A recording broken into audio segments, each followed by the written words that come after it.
your nature when you're doing this kind of thing. I have chosen the unique and very original method of dressing like a whore. But it's okay because I'm doing it ironically. In case you also haven't noticed, I'm a little fat. But that's okay. You all know how to tell if a chick has been fat in a previous life? I'll show you right now. Here's what you do. Watch her when she stands up. She goes like this. Fat. Even if she's a size 2 now, she was fat. That instinct to cover your ass will stay with you forever.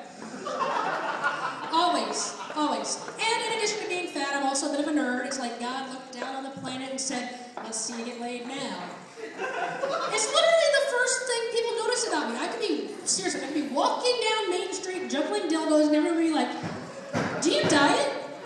Have you heard of Atkins? Yeah. So my mom has neighbors behind her, and they have chickens, which is weird because, you know, it's Greenwood, but whatever. It's not meth, so I'm thrilled. And he left, and the guy that raised them left a letter in my mom's mailbox on his chicken's behalf. I'm going to repeat that for the people in the back. On the chicken's behalf, to please not let our Jack Russell Terrier roam free unless they eat the chicken. And my mom's busy, so Bartram 2.0 stepped up, and I'm like, what's the deal? It's a chicken. I mean, it's like, what, $10 a bucket? I should know. And he's like, you don't understand. These are like $250 breeding chickens. They're very rare and very expensive. I'm like, no, dude, you don't understand. I'm now suspicious because the only reason a man would spend that much money on poultry is if he's sleeping with it. I'm living in front of a pervert. And I've got a niece now, so I gotta worry. My sister, who's an idiot, had a baby. That's why I'm so busy, and I hate the baby daddy. So if you see me on America's Most Wanted, that's probably why. And I hate it because he says really stupid stuff like, I have a baby, and now I feel like I've accomplished something. I'm like, no, you haven't accomplished anything.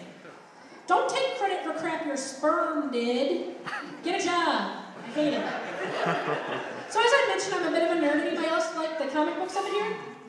I love comic books, but I take them a little too seriously. I start thinking about things like, if I came across an alien baby in burning wreckage, I probably wouldn't bond with it. That'd be like calling the police or something, Mulder and Scully. I would even sit next to people on the bus, I don't know. What would take, you know? And then once the kids started displaying really weird abilities, why wouldn't you call the police? What part of you is like, I'm going to keep this small, dangerous, hormone-filled creature in my home and raise it as my own? And another thing. If the Green Lantern universe and the Superman universe are crossed over now, how come the Green Lanterns didn't save fucking Krypton? I mean, that's gonna make it awkward walking around the Justice League going, bro, really? What happened? What, were you all donuts? Because they're space cops, you know. That's what that's all about. So I went to Ball State. Anybody else? Gotta love Muncie. And if you haven't been there recently, you should go to see the potholes. Because they're like the fifth wonder of the world now.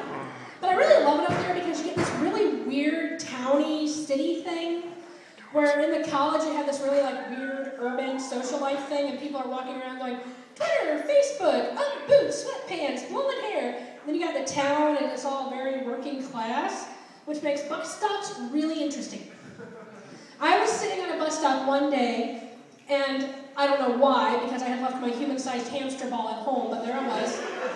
And sitting next to me was a Hasidic Jew, 2 guys in a marching band outfit, and a guy in overalls. I'm like, I just walked into a joke.